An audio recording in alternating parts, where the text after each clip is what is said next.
பொண்ணுங்களே இல்லாத உலகம் எப்படிடா இருக்கும்? ரொம்ப நிம்மதியாக இருக்கும். இந்த டயலாக் படத்துக்கு வேணால் சூப்பராக இருக்கலாம். ஆனால் உண்மையாக சொல்லப்போனால் பொண்ணுங்களே இல்லைன்னா ஒரு வீடே நல்லா இருக்காது.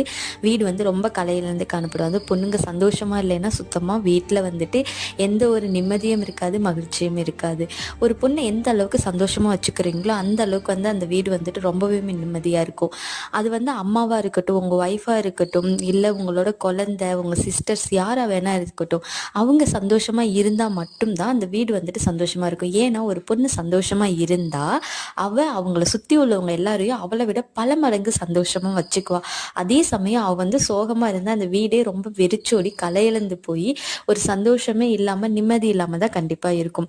உங்கள் வீட்டு பெண்களை நீங்கள் ரொம்பவே சந்தோஷமாக வச்சுக்கோங்க. இது 2 வகையை சொல்லலாம். பெண்கள் வந்து மகாலட்சுமி கடாட்சியம் உள்ளவங்க, அவங்க சந்தோஷமாக இருக்கணும், அப்போ தான் வீடு நல்லா இருக்கும் இப்படியும் சொல்லலாம். அவள் நிம்மதியாக இல்லைன்னா, அவள் சந்தோஷமாக இல்லைன்னா அவள் யாரையுமே நிம்மதியாக விட மாட்டாடா அப்படி சொல்லலாம். உங்கள்